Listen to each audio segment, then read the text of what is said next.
قرآن مجید کی مخصوص صورتوں کی تلاوت کے فائدے اور فضائل۔ سورہ فاتحہ۔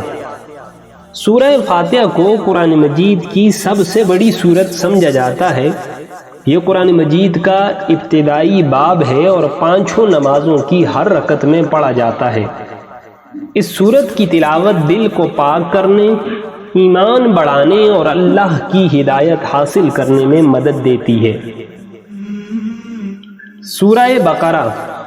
سورہ بقرہ قرآن مجید کی سب سے لمبی سورت ہے اور اسے برائیوں کے خلاف عظیم محافظ سمجھا جاتا ہے۔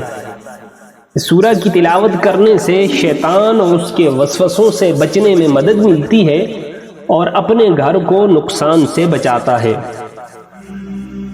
سورہ کاف۔ سورہ کاف قرآن کا 18واں باب ہے اور اپنی معجزاتی کہانیوں اور تعلیمات کے لیے مشہور ہے۔ جمعے کے دن اس سورہ کو پڑھنا انتہائی مفید سمجھا جاتا ہے اور دجال سے تحفظ فراہم کرتی ہے۔ سورہ یاسین۔ سورہ یاسین کو قرآن کا دل سمجھا جاتا ہے اور اسے اپنے بے شمار فوائد کے لیے جانا جاتا ہے۔ اس سورہ کی تلاوت سے پریشانیوں کو دور کرنے، دل کو پاک کرنے اور اللہ کی رحمت اور بخشش حاصل کرنے میں مدد ملتی ہے۔ سورہ ملک قرآن مجید فرقان حمید کا 67واں سورت ہے اور اپنی طاقت اور حفاظت کے لیے مشہور ہے۔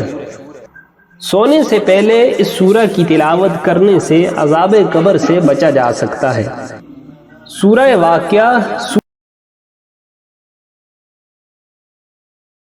سورہ واقعہ قرآن کا 56واں باب ہے اور آخرت میں اپنے فوائد کے لیے مشہور ہے۔ اس سورت کو باقاعدگی سے پڑھنے سے رزق میں اضافے اور دولت میں اضافے کے ساتھ ساتھ غربت سے بھی تحفظ مل سکتا ہے۔